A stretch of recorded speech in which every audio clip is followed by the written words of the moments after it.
ఉషోదయం ప్రేమించు కాపరి ఉషా కిరణాలు ఉదయకాలపు వాక్య ధ్యానంనకు మిమ్మల్ని ఆహ్వానిస్తున్నాం. ప్రార్థన. మమ్మల్ని మిక్కిలిగా ప్రేమిస్తున్న పరలోకపు తండ్రి, ఈ ఉదయకాల సమయానికి వందనములు చెల్లించుకుంటున్నాం. మమ్మల్ని ప్రేమించి మరి యొక్క దినమును అనుగ్రహించిన నీ కృప కొరకు వందనాలు దేవా.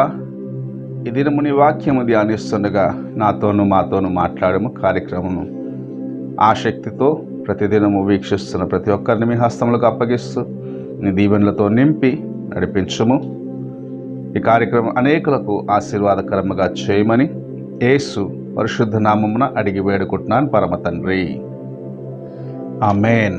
ఈ ఉదయకాలమున యోహాను సువార్త 19వ అధ్యాయము 28వ వచనమును చదువుకుందాం.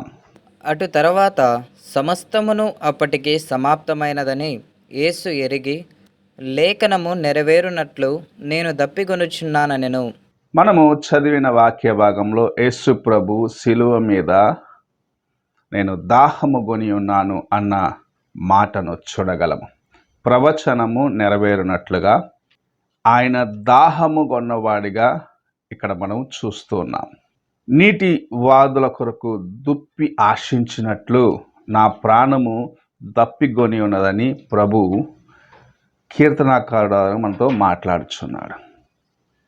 ఆయన యొక్క దాహము ఇహలోక సంబంధమైన దాహము కాదు.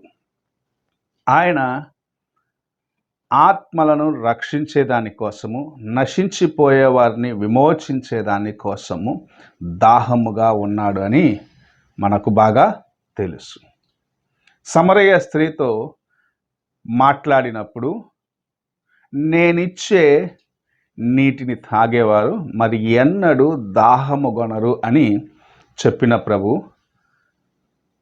ఆయన ఇప్పుడు దాహము కొని ఉన్నానని చెప్పటము చూడగలం.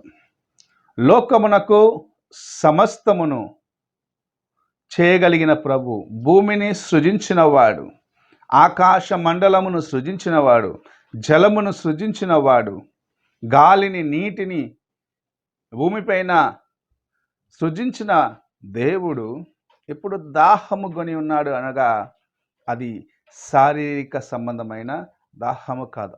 ఇంచుమించు ఉదయం 9 గంటల నుండి మధ్యాహ్నం 3 గంటల వరకు ఆయన శిలువ మీద వేలాడుచున్న తన శరీరంలో ఉన్న ప్రతి నీటి బిందు, రక్త బిందు కారిపోయినది. ఆయన శరీరంలో బలము లేదు. అయినను ఆయన ఈ సమయము నా దాహము కొని ఉన్నది నీ కోసము నా కోసం అనేది మనం గ్రహించుకోవాలి. ఆయన దాహము లోకానుసారమైనది కాదు. ఆయన జీవ జలములు ఇచ్చే ప్రభువుగా ఉన్నాడు. అలాంటి ప్రభు దాహము కొన్నాడంటే కారణం ఏమిటి? నిన్ను విడిపించాలని. ఆ ప్రభు యొక్క శ్రమలు, ఆయన యొక్క వేదనలు, శిలువ మీద ఆయన అనుభవిస్తున్న బాధను, వేదనను మనము చూసినట్లయితే ఎంత గొప్ప శ్రమను నీ కోసము నా కోసం ఆయన భరించినాడని గ్రహించుకోగలం. ఒక వ్యక్తి కొద్దిసేపు నీళ్లు తాగకపోతే గొంతు ఎండిపోతుంది. కొంచెంసేపు ఎండలో నడిచి వచ్చిన వెంటనే మనం మొదటిగా అడిగేది నీళ్లు కావాలని. అయితే ఇంచుమించు 6 గంటల సేపు శిలువ మీద వేలాడుచున్న యేసు ప్రభు తన శరీర సంబంధమైన దాహము కన్నా ఆత్మీయముగా అనగా అనేక ఆత్మలను, నశించిపోతున్న ఆత్మలకు విమోచనను కలిగించే ఆ గొప్ప కార్యమును చేపట్టిన వాడిగా, నేను మీకు విమోచన ఇచ్చేదానికి వచ్చినాను, మిమ్మల్ని విడిపించే దాహము కలిగి ఉన్నాను, పాపము నుండి విడుదల చేసి మిమ్మల్ని బయటకు తీసుకొచ్చి అనేకుల మధ్యలో మిమ్మల్ని నిలబెట్టాలి, స్థిరపరచాలి అని ప్రభు ఆ దినమున శిలువ మీద దాహము కొని ఉన్నాడు. నీ ఆత్మ కోసము దాహము కలిగి ఉన్నాడు. నీవు నశించి నరకానికి పోరాదు, నిన్ను విడిపించాలి అనే దాహము కలిగి ఉన్నాడు. అందుకే ఆయన శిలువ యాగమునకు తను అప్పగించుకున్నాడు. నీవు ఆ ప్రేమామయుని యొక్క, మన ప్రభు యొక్క త్యాగమును గుర్తిస్తున్నావా? ఇంత శ్రమ వచ్చినది నీ కోసమే అని గ్రహించగలుగుచున్నావా?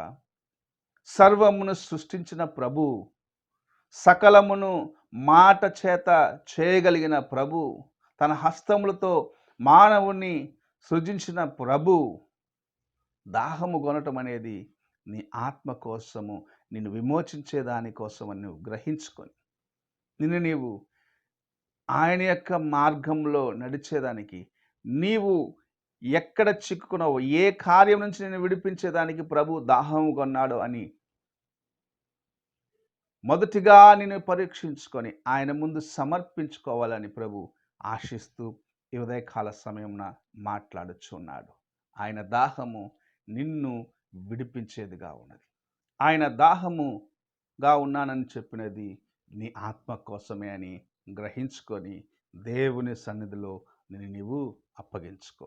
ఈ ఉదయకాలమున ప్రభువుకు నీవు సన్నిహితంగా రావాలని ప్రభు ఆశిస్తున్నాడు. నిన్ను విడిపించి నిన్ను తన యొక్క రాజ్యంలో చేర్చుకునేదానికి ప్రభు వేచి ఉన్నాడు. ప్రార్థన చేసుకుందాం.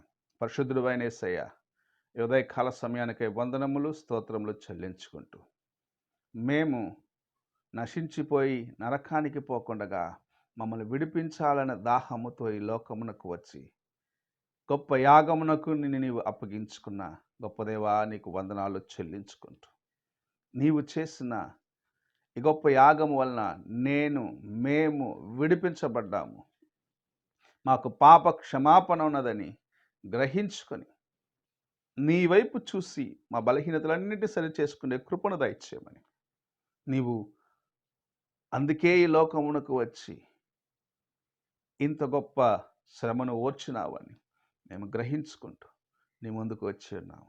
ఈ ఉదయకాలమున ఇంకను నీకు సమీపముగా రావటానికి, నీ యొక్క నాయన దాహమును ఎరిగిన వారిగా అనేకులు నీ సన్నిధికి తీసుకొచ్చేదానికి నీ కృపను దయచేయమని యేసు పరిశుద్ధ నామమున అడిగి వేడుకుంటున్నాను పరమ తండ్రి, ఆమేన్. తండ్రి అయిన దేవుని ప్రేమ, కుమారుడైన క్రీస్తు కృప, ఆదరణకర్త అయిన పరిశుద్ధాత్మక సహవాసము ఇప్పుడు ఎల్లప్పుడూ తోడై ఉండునుగాక. ఆమేన్.